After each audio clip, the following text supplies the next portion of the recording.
So, hey, I'm Staci.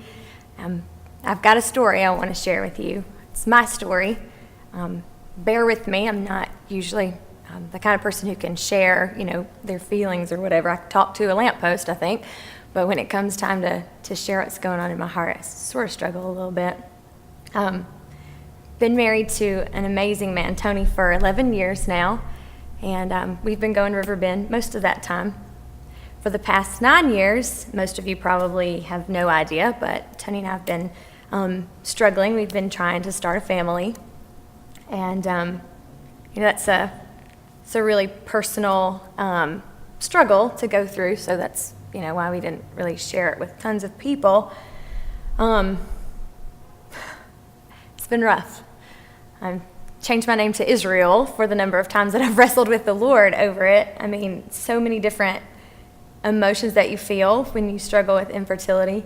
I guess I had kind of thrown my hands in the air, when I finally gave up.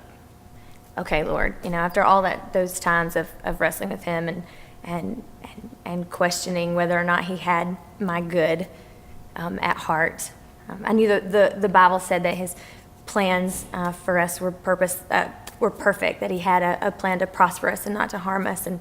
But I just couldn't make my heart realize that. I had finally come to the place, 9 years later, where I was like, okay, Lord, I'm tired of fighting with you over this. Whatever you have for us, we're going to be good with that. Last October started a rough year for us.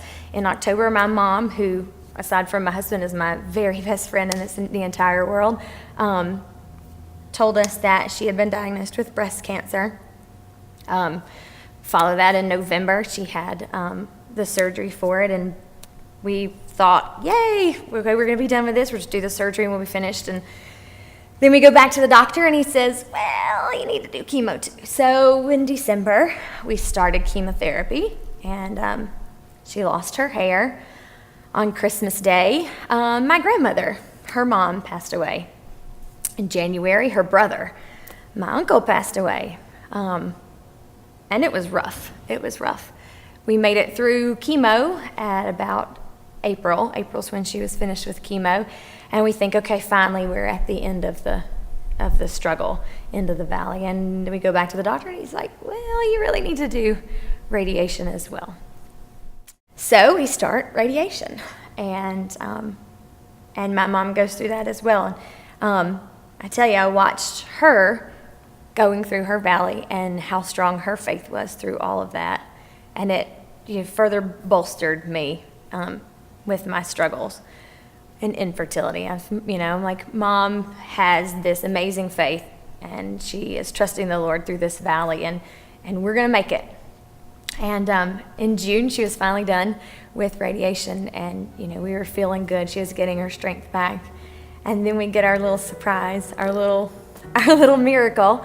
Tony and I found out that we were expecting completely out of the blue. We'd done nothing different than we had done for the past 9 years. I'd taken 100 million pregnancy tests in those 9 years, and finally I get that one that says pregnant, and we just were completely amazed. And this baby, we're 18 weeks today. This Sunday, we're 18 weeks. And this child is such a faith builder.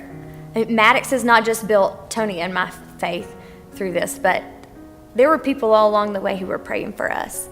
And those people's faith has been built through this. And I see now on the other side of the struggle that the Lord had a plan in all of that. Had we got pregnant right away, we would have been happy. We would have had this baby and we would have loved him. But the Lord's name has been glorified as a result of the struggle that we went through. And my family has experienced such joy on the other side of this valley because of this baby. And I know that we're only halfway there and that I'm not holding this child in my arms yet. But I know as I watch my belly grow and as I watch him grow, my little 5-inch baby, as I watch him grow on the ultrasound every time, I know that I serve a God of hope. I know I serve a God who brings beauty from ashes. I know I serve a God who uses tears to bring us healing And the song that we're singing this morning, Blessings, it's my song. It's my story. It is my testimony that the Lord uses the hard times to show his mercy to us and to bring us healing. The rainbow comes on the other side of the rain.